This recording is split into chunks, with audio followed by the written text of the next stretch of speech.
வணக்கம் ஃப்ரெண்ட்ஸ். இன்றைக்கு நாங்கள் என்ன இந்த காணொலியில் பார்க்க போகிறோம் அப்படின்னு சொன்னால், இந்த கொப்பை பைப்பை பெண்ட் பண்ணுற டைப் எப்படி என்னென்ன டைப்பில் பெண்ட் பண்ணலாம் அப்படின்னு சொல்லி பார்க்க போகிறோம்.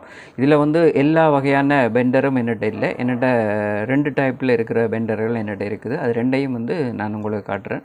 அதே நேரம் இந்த ஏசிக்கு நாங்கள் சாதாரணமாக பாவிக்கிற இந்த பைப்பின் சைஸும் பைப்பும் வந்து சாம்பிள் எடுத்து வச்சுக்கிறேன். அதையும் நான் உங்கள்கிட்ட காட்டுறேன். இந்த பைப்பு பார்த்திங்கன்னா இது வந்து 5-8 அப்படின்னு சொல்கிற ஒரு சைஸாக உள்ளது. இது வந்து 2.5 ஹோஸ் பவர்லேருந்து 3 ஹோஸ் பவர் 5 ஹோஸ் பவர் வரைக்கும் பாவிக்கக்கூடிய ஒரு பைப்பு இது. இந்த பைப்பு பார்த்திங்கன்னா இது வந்து அரேஞ்சி பைப்பு அப்படின்னு சொல்கிறது. இது வந்து 1.5 ஹோஸ் பவர் 2 ஹோஸ் பவர் அப்படியான ஐசிக்கு வந்து இது வந்து பாவிக்கிறது. இங்கே இருக்கிறது இந்த பைப்பு பார்த்திங்கன்னா இது வந்து 3-8 அப்படின்னு சொல்லுவாங்க. இது சாதாரணமாக 1 ஹோஸ் பவர் 1.5 ஹோஸ் பவர் அதளவுக்கு பாவிக்கிறது. இது வந்து இது எல்லாத்துக்குமே இதை வந்து பாவிக்கலாம். எல்லாத்துக்குமே வர 2 பைப்பு வருமே. அதில் வந்து டிஸ்சார்ஜ் பைப்புக்கு பாவிக்கக்கூடிய இது வந்து ஏசின்ற டைப்பை பொறுத்தது. சில நேரம் இந்த 5-8 வார ஏசிக்கு வந்து இந்த 3-8 வந்து டிஸ்சார்ஜ் பைப்புக்கு வரும். அதே நேரம் இந்த பைப்பு வர நேரம் அரேஞ்சு பைப்பு வர இடத்துல இந்த காலஞ்சி பைப்பு வந்து டிஸ்சார்ஜுக்கு வரும். அதே நேரம் இந்த 3-8 பைப்பு வர இடத்துல இந்த காலஞ்சி பைப்பு டிஸ்சார்ஜுக்கு வரும். இதுதான் இதோட தியரி. இது மாதிரி தான் இது வரும். இந்த ஒவ்வொரு பைப்பையுமே பெண்ட் பண்ணுறதுக்கு வந்து ஒவ்வொரு வகையான பெண்டர்கள் இருக்குது. இந்த ஒவ்வொரு வகையான பெண்டர்லையும் இந்த காலஞ்சி பைப்பு அப்படின்னு சொல்கிற இந்த சின்ன பைப்பு இதை வந்து நாங்கள் கையால் பெண்ட் பண்ணிக்க முடியும். கையால் பெண்ட் பண்ணினாலும் இது பெரிய அளவில் டேமேஜ் ஆகாது. ஓரளவு எங்களுக்கு இது பெண்ட் பண்ணி இதை பாவிக்கிற அளவுக்கு முடியும்.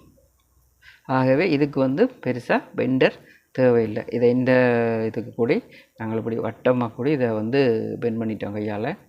இது வந்து ஓகேவாக இருக்குது. அதே மாதிரி இதை நிமித்தி கூடி இதை எடுத்துக்கலாம். இது வந்து பெரிய அளவில் இசு ஒன்றும் வாரதில்லை. அதை வந்து நீட்டாக வேலையை செய்தோம்னா கொஞ்சம் கேர்ஃபுல்லாக இது வந்து நிமித்தி கூடி இதை எடுத்துக்கலாம். இது மாதிரி ஓரளவு 100% நாங்கள் நிமித்தி எடுக்காட்டியும் 95% வந்து நாம் இதை நிமித்திக்கொள்ளலாம். ஓகே, இது மாதிரி இதை நிமித்தி எடுத்துட்டோம். இதுக்கு அடுத்தடுத்த பைப்புகளை வந்து அவ்வளோ ஈஸியாக வந்து பெண்ட் பண்ண முடியாது. 3-8 ஓரளவு பெண்ட் பண்ணிக்கலாம். ஒரு 45 டிகிரி 50 டிகிரி அளவுக்கு இதை வந்து திருப்பி கொள்ளலாம். 90 டிகிரிக்கு திருப்பும் போது இது வந்து கொஞ்சம் மடிகிறதுக்கான சந்தர்ப்பம் சான்ஸ் வந்து கொஞ்சம் அதிகமாக இருக்கும். அதுக்கு நாங்கள் இங்கே ஒரு பெண்டர் வச்சுக்கிறோம். இது வந்து நீங்கள் பார்த்தீங்கன்னா இது வந்து ஒரு பெண்டர் மாதிரி இருக்கிற ஒரு பெண்டர். இது பெண்ட் பண்ணுறதுக்கே பாவிக்கிறது. இது வந்து 3 டைப்பில் கொப்பை பைப்பை வந்து இதில் பெண்ட் பண்ணலாம். ஒன்று வந்து 3-8. அதே நேரம் இந்த காலஞ்சி பைப்புன்னு சொல்கிறது இந்த 1-4. அதே நேரம் அதை விட சின்னதாக இருக்கிறதையும் வந்து இதில் நாங்கள் பெண்ட் பண்ணிக்கல முடியும். சரி, அடுத்தது அதே மாதிரி இங்கே இருக்கிற இதை பார்த்திங்கன்னா இது வந்து அரேஞ்சி பைப்போட பெண்டர். அரேஞ்சி பைப்புக்கு 5-8 பைப்புக்கெல்லாம் இதே டைப்பில் தான் பெண்டர் வர்றது. என்னுடைய 5-8 பைப்புக்குரிய பெண்டர் எங்கேயோ மிஸ் ஆகிருச்சுது. என்னட்ட அது கிடைக்கல. கைவசம் அது எங்கேன்னு தெரியல. எங்கேயோ விட்டுட்டு வந்துட்டேன்னா என்னென்னு தெரியாது நான் வேலை செய்கிறதுல. அதே நேரம் இதுதான் அதுன்னு நினச்சி இதை தூக்கிட்டேன்னு போல் இருக்குது. இதுக்கும் அரேஞ்சியோட பெண்டர் தான். இதுவும் ரெண்டுமே ஒரே டைப்பில் தான் இந்த பெண்டர் இருக்குது. இப்போ இது ரெண்டையும் வந்து நாங்கள் கீழே வச்சுருவோம். ரெண்டுமே வந்து ஒரே செயல்பாட்டுக்கு உரியது. ஒன்று பழசு ஒன்று புதுசு. எல்லாமே 5-8 அரேஞ்சி ரெண்டுமே வந்து ஒரு பைப்பு பெண்ட் பண்ணக்கூடிய வகையில் தான் அந்த பெண்டர் இருக்குது. அதுக்கு இந்த ஸ்ப்ரிங் டைப்லேயும் பெண்டர் இருக்குது. இது வந்து 5-8 பைப்பு பாவிக்கக்கூடிய பெண்டர். ஒரு பக்கம் இப்படி இருக்கும், ஒரு பக்கம் வந்து இது மாதிரி இருக்கும். இது வந்து அரேஞ்சி பைப்பு பெண்ட் பண்ணக்கூடிய ஒரு பெண்டர். இந்த பெண்டர்லேயும் வந்து 2 டைப் அப்படின்னு சொன்னால் இப்போ இருக்கிற 2 டைப் இருக்குது. ஸ்ப்ரிங் டைப்லேயே வந்து 2 வகையாக இருக்கும். ஒன்று வந்து இந்த பைப்புக்கு உள்ளுக்கு போட்டு பெண்ட் பண்ணுறது. அதாவது நாங்கள் வயரிங் செய்யும்போது வயரிங் பைப்பை வந்து நம்ம ஸ்ப்ரிங் போட்டு பெண்ட் பண்ணுவோம். அதே மாதிரி இந்த கொப்பை பைப்பை பெண்ட் பண்ணுறதுக்கும் இது உள்ளுக்குள்ளே பைப்பை போட்டு பெண்ட் பண்ணுற பெண்டரும் இருக்குது. இந்த பெண்டர் வந்து எக்ஸ்டர்னலாக வெளியில் போட்டு நாங்கள் பெண்ட் பண்ணுற பைப்பு பெண்ட் பண்ணுற பெண்டர். இது வந்து அரேஞ்சி பைப்பை பெண்ட் பண்ணுறதுக்கு. அரேஞ்சி பைப்பை போட்டுட்டு நாங்கள் தேவையான மாதிரிக்கு இதை நாங்கள் பெண்ட் பண்ணிக்கலாம். 90 டிகிரிக்கு நாங்கள் இப்போ பெண்ட் பண்ணியிருக்கிறோம். இதே வந்து 180 டிகிரிக்கும் நாங்கள் இதை பெண்ட் பண்ணலாம்.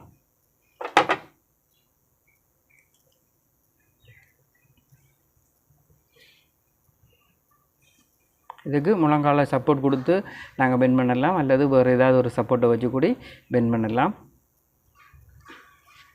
இப்போ இது வந்து ஒரு யூ ஷேப்புக்கு இதை பெண்ட் பண்ணிட்டோம். இது வந்து 180 டிகிரி 180 டிகிரிக்கு இதை பெண்ட் பண்ணியிருக்கிறோம். சரி, இதை கலட்டும் போது வந்து கொஞ்சம் சிக்கல் வரும். எப்படின்னு கேட்டால் இது வந்து இப்போ இறுகி போன மாதிரி இருக்கும். இதை எடுக்கும்போது கொஞ்சம் கொஞ்சமாக அப்படி லூஸ் பண்ணி நாங்கள் எடுத்தோம்னு சொன்னால் இது வந்து வெளியில் வந்துடும். இதை வந்து கலட்டி எடுக்கிறது கொஞ்சம் கஷ்டமாக இருக்கும். ஏன்னா இங்கே இந்த உள்பக்கம் வந்து இந்த ஸ்ப்ரிங் எல்லாமே வந்து டைட்டாக இருக்கிறதால இது வந்து வராத மாதிரி இருக்குது. இதை கொஞ்சம் கொஞ்சமாக நாங்கள் லூஸ் பண்ணி இதை வந்து நாங்கள் வெளியாக்கிடுவோம். பார்க்க கஷ்டம் மாதிரி இருக்கும், ஆனால் வேலை செய்யும்போது அது ஈஸியாக வந்துடும்.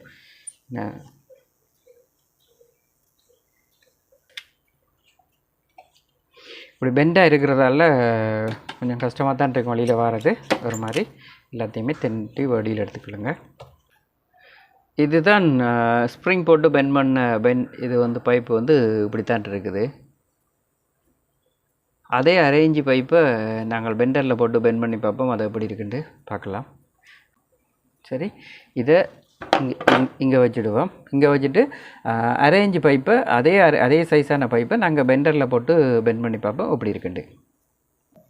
சரி, இப்போ அரேஞ்சு பைப்பு சின்ன துண்டு எடுத்து அதை வந்து இந்த பெண்டரில் வச்சுக்கிறேன். இது எப்படி பெண்ட் பண்ணுறேன்னு பார்ப்போம். இது வந்து பெண்ட் பண்ணுறது வந்து ஈஸியாக இருக்கும். இது வந்து 45 டிகிரி வந்து நம்ம பெண்ட் பண்ணிட்டோம். இப்போ வந்து 90 டிகிரி வந்துட்டு அதே மாதிரி இது இப்படியே ஃபுல்லாக ஒரு யூ வடிவுக்கு வந்துச்சுன்னா இது 180 டிகிரிக்கு வந்துடும். இந்த இடத்துக்கு இப்போ பைப் வந்து ஷார்ட்டாக இருக்கிறதால இது வரைக்கும் தான் முடியும். இப்போ ஒரு தப்பு நடந்திருக்குது. அந்த தப்பை இன்னும் உங்களுக்கு காட்டுறேன். அது என்னால் தான் அந்த தப்பு நடந்திருக்குது. சரி, இப்போ இந்த பெண்டரில் பண்ணினது வந்து உண்மையாகவே நல்லா இருக்குது. ஆனால் இது வந்து இந்த கடைசி பக்கம் வந்து இதனுடைய முடிவு வந்து இந்த பெண்டரில் சைட்டில் போனதால் இது வந்து ரோங்காக பெண்ட் பண்ண மாதிரி இது இருக்கும். ஆனால் உண்மையிலேயே வந்து இது வந்து ரோங்காக பெண்ட் பண்ணலை, இது என்னுடைய தவறால் இது வந்து ரோங்காக பெண்ட் பண்ணப்பட்டுடுது. இது வரைக்கும் இது அழகாக வந்தது பாருங்கள், இது மாதிரி வந்திருக்குது. உண்மையாகவே நல்லா இருக்குது இது. ஓகே, இப்போ இது அரேஞ்சு 2 டைப்பில் நம்ம இப்போ பெண்ட் பண்ணி பார்த்துருக்குறோம். ஒன்று வந்து ஸ்ப்ரிங்கில் போட்டு பெண்ட் பண்ணி பார்த்தோம். அந்த ஸ்ப்ரிங் அங்கே வச்சுருவோம். அதே நேரம் இந்த பெண்டரில் போட்டும் நாங்கள் வந்து இதை பெண்ட் பண்ணி பார்த்தோம். இதுவும் வந்து எங்களுக்கு ஓகே ஆகிட்டுது. இந்த பெண்டர் ரெண்டுமே வந்து ஒரே சைஸில் இருக்கிறதால இது வந்து அரேஞ்சுக்குரிய பெண்டர். இதை வந்து ஓரமாக வச்சுடுவோம். அடுத்து பார்த்திங்கன்னு சொன்னால் அடுத்த பெரிய பைப், இதுக்கு வந்து என்னட்ட இந்த பெண்டர் இல்லை அப்படின்ட்டு முன்னமே நான் தெளிவுபடுத்தியிருந்தேன். அடுத்தது ஸ்ப்ரிங் தான். இதில் வந்து 2 டைப்பில் ஸ்ப்ரிங் போடுறது. அதுவும் என்னட்ட ஒரு டைப் ஸ்ப்ரிங் தான் இருக்குது. இது உள்ளுக்கு போட்டு இதை பெண்ட் பண்ணுற ஸ்ப்ரிங் வந்து கைவசம் என்னட்ட இல்லை. ஆகவே இது வந்து வெளியில் போட்டு இதை பெண்ட் பண்ணுற ஸ்ப்ரிங் தான் என்னட்ட இருக்குது. அதை போட்டு இதை நாங்கள் பெண்ட் பண்ணலாம். இதை பெண்ட் பண்ணுறது இப்போ அரேஞ்சை பெண்ட் பண்ண மாதிரி ஈஸியாக இதை வந்து கையால் பெண்ட் பண்ண முடியாது. அதுக்கு ஒரு சப்போர்ட் வச்சு தான் பெண்ட் பண்ணணும். அப்போ சப்போர்ட் வைக்கிறதுக்கு நாங்கள் என்னத்தை பாவிக்கலாம் அப்படின்ட்டு எங்களோட முழங்காலை வந்து நாங்கள் அதுக்கு பயன்படுத்தலாம். இப்போ முழங்காலை வச்சு கீழே வச்சு பெண்ட் பண்ணுற இடங்களுக்கு முழங்காலை வச்சு பெண்ட் பண்ணலாம். இதுவே வந்து மேலே உயரமான இடங்களில் வச்சு பெண்ட் பண்ணுன்னா அங்கே இருக்கிற சூழலை பொறுத்தது. அதில் 2 பேர் இருந்தால் ஒரு ஆள் நடுவில் கையை வச்சு அழுத்தி பிடிச்சிக்கொள்ள, மற்றவர் வந்து இதை பெண்ட் பண்ணக்கூடிய மாதிரி இருக்கும். சரி, இப்போ நான் வந்து இதை முழங்காலில் வச்சு இதை பெண்ட் பண்ணி பார்க்குறேன்.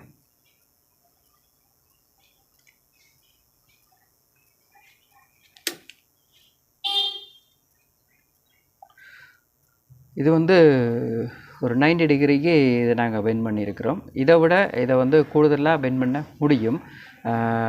தேவைக்கு ஏற்ற வகையில் நாங்கள் இதை வந்து பெண்ட் பண்ணிக்கலாம்.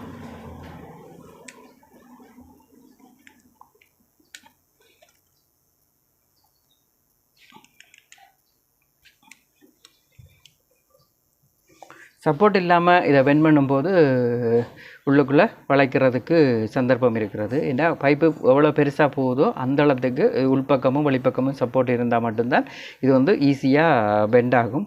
இல்லாட்டி போனால் இது வளைகிறதுக்குரிய சந்தர்ப்பம் இருக்குது. இங்கே பார்த்தீங்கன்னா இது கிட்ட இது வந்து ஒரு யூ வடிவுக்கு கிட்டவாக இருக்குது. ஆனால் ஃபுல்லாக முழுமையாக வரல, 180 பாகைக்கு வரல. இது வந்து ஒரு 150 பாகை அந்த அளவுக்கு இது வந்து பெண்டாக இருக்குது. இதையும் நாங்கள் க்ளோஸ் பண்ணி கலட்டி எடுத்துகிட்டு காட்டுறேன்னு பாருங்கள்.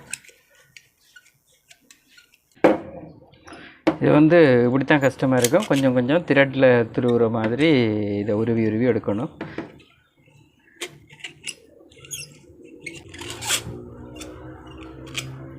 இதே மாதிரி உருவி எடுத்துடலாம்.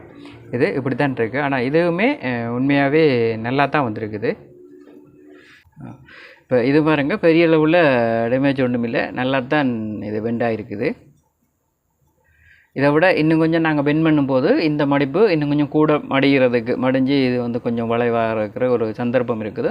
ஆகவே இது உள்ளுக்குள்ளே வந்து நாங்கள் முழங்காலில் வச்சு மடித்த மாதிரி இதுக்கு ஏதாவது சப்போர்ட் வச்சு இதை மடித்தா மட்டும்தான், உள்பக்கம் வந்து கொஞ்சம் ஸ்ட்ராங்காக பிடிச்சிருந்தால் மட்டும்தான் இது வந்து கூடுதலான ஒரு வளைவுக்கு வரும். இதுவே இது மாதிரி ஒரு வெண்டரை நாங்கள் பாவிக்கிறோம் அப்படின்னு சொன்னால் உள்பக்கம் நாங்கள் பிடிக்க தேவையில்லை. இதை வந்து நிதானமாக நாங்கள் இதை பெண்ட் பண்ண முடியும். சரிதானே? அப்போ இது ரெண்டும் உங்களுக்கு இப்போ விளங்கி இருக்கும்னு நான் நினைக்கிறேன். அடுத்தது வந்து இந்த மூண்டட்டு அதுக்குரியது தான். அந்த மூண்டட்டுக்குரியதை பார்த்திங்கன்னா இப்படி வந்து சின்ன பெண்டராக இருக்கும், ஈஸியாக ஹேண்டில் பண்ணக்கூடிய வகையில் இந்த பெண்டர் இருக்கும். சரி, இப்போ இதை வந்து எப்படி இந்த பெண்டரை பாவிக்கிறது அப்படின்ட்டு கூடி சில நேரம் உங்களுக்கு தெரியாமல் இருக்கும். இது பார்த்திங்கன்னா இப்படி மடிஞ்சிருக்கிற இந்த பெண்டரை இப்படி நிமித்தி இப்படி உயர்த்தி கொள்ளுங்கள். இப்படி உயர்த்தினா இருக்கிற பைப்புக்கெல்லாம் நாங்கள் வந்து இதை இப்படி போட்டுடலாம். இப்படி போட்டுட்டால் இதையும் வந்து நாங்கள் யூ வடிவில் இதையும் நாங்கள் வளைக்கலாம். இதுக்கு நான் ஒரு பழைய பைப்பை வளைச்சி காட்டுறேன். சரி, இதை வந்து இப்போ வளைப்போம். இப்போ 45 வந்துட்டுது, அதே மாதிரி 90 வந்துட்டுது. 90 முடிஞ்சால் அப்புறம் அடுத்தது 135 வந்துட்டுது. அப்புறம் அதுக்கு மேலே ஒரு 150 அந்த இடத்துக்கு வந்துட்டுது. இப்போ 150 வரைக்கும் இப்போ வந்திருக்கு. அன்னளவாகவே வந்து இது வந்து 180 டிகிரிக்கு ஒரு நாள் நாங்கள் வளைக்க வேண்டிய தேவை வராது. அந்தளத்துக்கு ஒரு பெருசாக வளைவு ஒரு இடத்துலையுமே பெண்டு வாரதில்லை. ஆகவே நாங்கள் அந்தளத்துக்கு எங்களுக்கு போதுமானது. ஒரு எல் ஷேப்புக்கு தான் வரும். எல் ஷேப்புன்னு சொன்னாலே அது 90 டிகிரிக்கு தான் அது இருக்கும். அதோட கொஞ்சம் கூட வரும்போது இந்த இடத்துக்கு வந்துடும். இருந்த போதிலும் சில இந்த வெல்டிங் ஒர்க் பண்ணும்போது, கம்ப்ரஸரில் ஒர்க் பண்ணும்போது மட்டும்தான் கொஞ்சம் கூடுதலாக எங்களுக்கு இது பெண்ட் ஆகிறதுக்கு சந்தர்ப்பம் இருக்குது.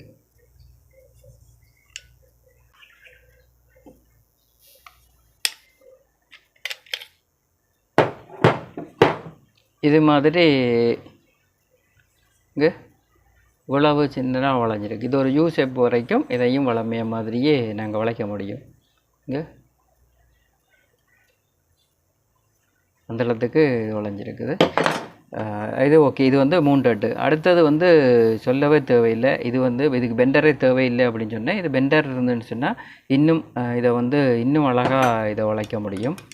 சரி, இப்போ இது வந்து இதை வந்து நாங்கள் வளைச்சி பார்ப்போம். அப்படி எத்தனை டிகிரிக்கு வளையுது என்னன்னு சொல்லி பார்க்கலாம்.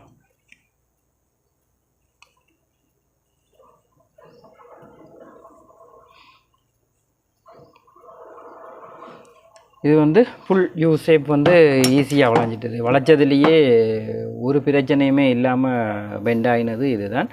இது பார்த்திங்கன்னா ஒரு நல்லா வளைஞ்சிட்டுது, பார்க்கவே அழகாக இருக்குது. ஆனால் இது வந்து கையால் கூட இது மாதிரி வளைக்க முடியும், அப்படியான ஒரு டைப் தான் இது. ஓகே, உங்களுக்கு இப்போ விளங்கி இருக்கும்னு நான் நினைக்கிறேன். எப்படி எது பெண்டர், இந்த பெண்டரை வந்து எப்படி பயன்படுத்துறது அப்படின்னு சொல்லி விளங்கி இருக்குன்னு நினைக்கிறேன். ஃபர்ஸ்ட் டைமாக பார்க்குறீங்க அப்படின்னு சொன்னால் உங்களுக்கு இது வந்து கொஞ்சம் டிஃபிகல்ட்டாக இருக்கிற மாதிரி தான் இருக்கும், கஷ்டமாக இருக்கிற மாதிரி தான் இருக்கும். ஆனால் இது கஷ்டம் இல்லை. நீங்கள் அதை செய்து பார்க்கும்போது உங்களுக்கு அது ஈஸியாக இருக்கும். நீங்கள் பெண்டர் வாங்கும்போது இந்த டைப்பில் பெண்டர் வாங்குறீங்க அப்படின்னு சொன்னால் இது வந்து கேட்ட உடனே உங்களுக்கு கிடைக்கும். அது இந்த மெத்தட் எப்படின்னு சொல்லி உங்களுக்கு ஈஸியாக விளங்கிடும். அதே நேரம் நீங்கள் ஸ்ப்ரிங் டைப்பில் உள்ள பெண்டர் வாங்குறீங்க அப்படின்னு சொன்னால் அவங்கள்ட்ட கேளுங்க. இது வந்து எக்ஸ்டர்னலாக வழியில் போட்டு பாவிக்கிறது அப்படின்னு சொன்னால் அது கொஞ்சம் பெருசாக இருக்கும். இன்டர்னலாக பாவிக்கிறது அப்படின்னு சொன்னால் அது வந்து சின்னதாக இருக்கும், அது மாதிரி இருக்கும். அதுக்கேற்ற வகையில் நீங்கள் அதை பார்த்து வாங்கிக்கொள்ளுங்க. இவ்வளவு தான் இந்த காணொளி. உங்களுக்கு பிடிச்சிருக்கும்னு நான் நினைக்கிறேன். பிடிச்சிருந்தால் லைக் பண்ணி கமெண்ட் பண்ணுங்கள், நண்பர்களோடு பகிர்ந்து கொள்ளுங்கள். இன்னும் ஒரு சிறப்பான வீடியோவில் சந்திப்போம். நன்றி, வணக்கம், வாழ்க வளமுடன். மறக்காமல் சப்ஸ்கிரைப் பண்ணி சப்போர்ட் பண்ணுங்கள்.